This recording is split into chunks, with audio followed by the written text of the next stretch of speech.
Vanessa Wilson, Vanessa Wilson. You're the interim chief. Correct. For Aurora Police. Yep. What do we know about the shooting that happened over the weekend? So I would like to, first of all, tell you that someone's in custody. So I would like the community to have a sigh of relief on that, as well as the victims of that crime to know that someone that is responsible is in custody. I have to give great thanks to the officers, the dispatchers, call takers, every unit in this agency has been working around the clock to get this person into custody. And that tragic shooting, I mean, they showed up. There's 5 people, all juveniles or young adults to the age of 19 that have been shot. They started life-saving measures immediately until AFD arrived and we were able to get him transported to the hospital. So I believe they saved lives that night. This person who was arrested, he's a juvenile, right? How old He is 16. Yeah. When you hear that, what goes through your mind? A 16-year-old shooting 5 people? It's shocking, and it's something I think the entire community is saying, what's going on? And you know, I know it's a problem, but I think we have the answer within our own community, with our own community leaders. I was just at the MLK celebration just Sunday, interfaith service over at Heritage Christian Center, and I met with Omar Montgomery. He's the Aurora branch NAACP, and he made a plea, if you will, to all the faith leaders that were there, all the community leaders, all the legislators and city council members of, let's have conversations, emergent conversations with our youth and find out what's going on. What is it that you need? I'm trying to set up a meeting with some youth organizations, and I want to just go sit and talk to them. Tell me what it is that you need. What can we do to help? And also with that, what can we do to help you believe in the police department?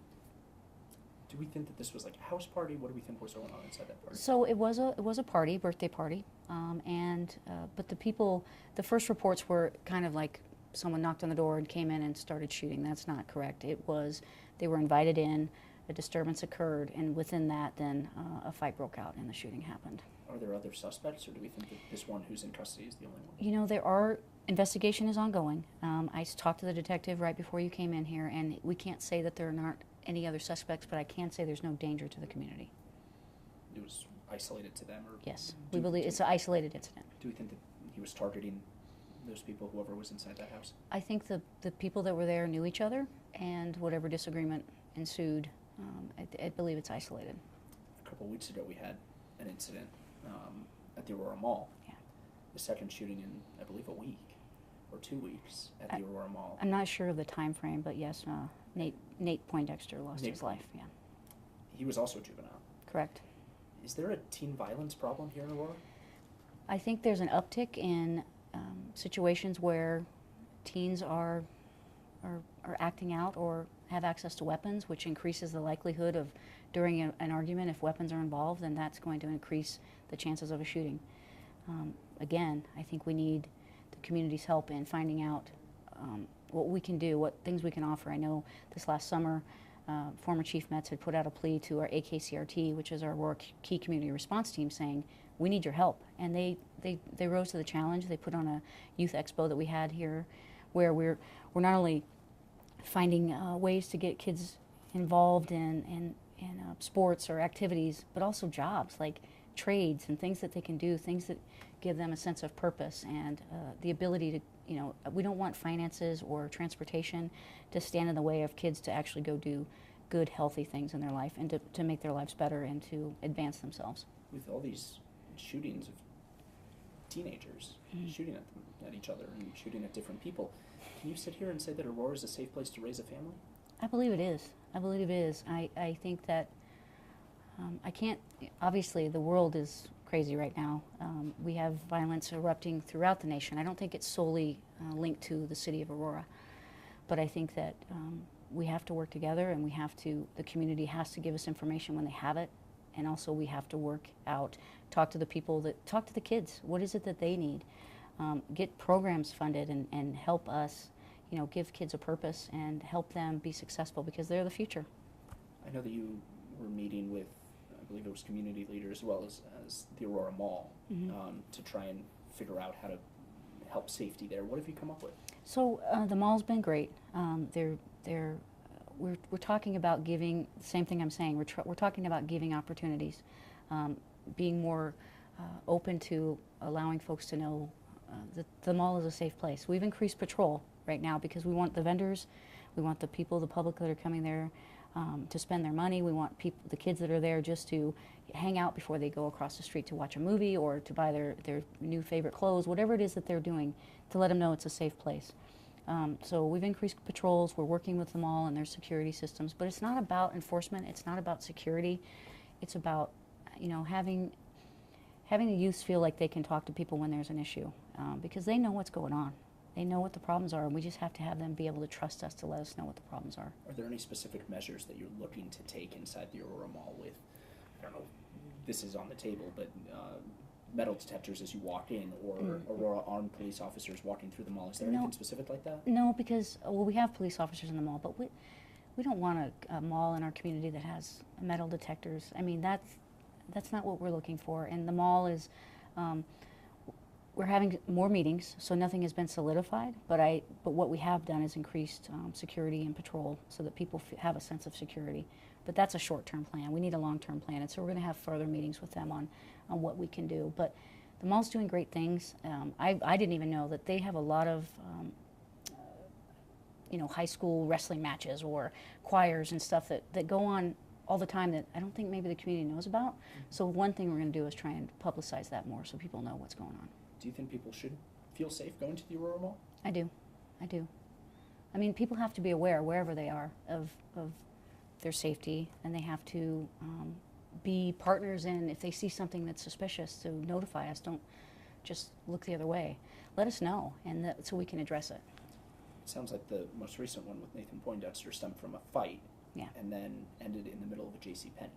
Yeah, it was just in the entrance of JCPenney. It kind of had bled out into the parking lot and then came back.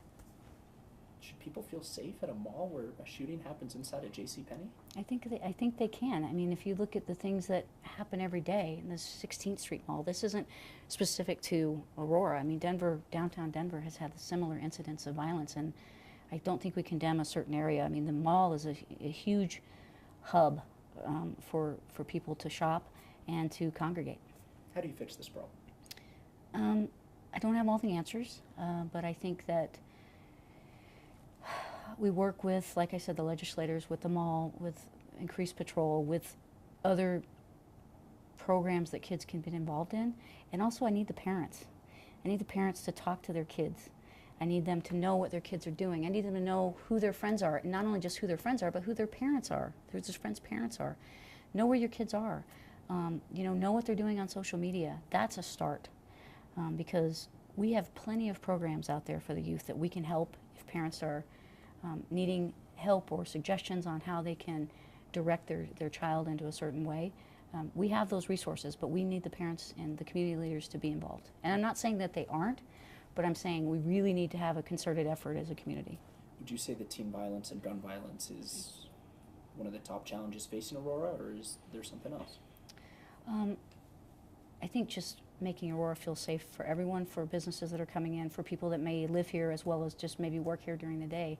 Safety is the utmost importance. That's what we're here for. So that's the greatest challenge we have.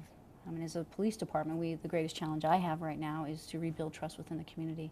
And I just want to take a moment to highlight on Saturday night the life-saving measures, the fact that we had a shooter in custody within 48 hours. And honestly, we don't need a blanket condemnation of this agency, because we have heroes doing things day in and day out. And maybe it's not even life-saving, but it's life-changing, having an impact on people's lives. And if we remember back to the tragedy of the Aurora Theater shooting, there were so many officers that responded to that, and they're out patrolling the streets right now. That police department is this police department, and I need the community to remember that. Give me an opportunity to move forward, to be transparent, and to fix any issues that we identify. Mayor Pro Tem Nicole Johnson has started a task force. We are going to welcome what that task force brings forth and what the community thinks we need to do. They have a voice, and we're listening. It sounds like that's one of the most important things that since you've stepped into the job that you're trying to do, is to, for lack of a better word, fix the reputation. Yeah, I mean, it takes seconds to ruin a reputation, and we've worked really, really hard in this community. And I believe the majority of the community still believes in us. Even if they're angry, they still believe in us. And I hope that they know that the executive team that I've put in place, the city managers, the city councils, state legislators that have reached out to me, what can we do? Everyone is a unified front to address the issues in Aurora and to make the people in the Aurora community believe in us again. Something that hurt your reputation was the incident with Nate Meyer. Can you tell me anything about that? So, as I said in the press conference, and I'm not trying to put you off whatsoever, there is an independent investigation that the city manager asked for by former U.S. Attorney John Walsh. That is going to look from the moment of the incident through the entire handling of the incident through discipline.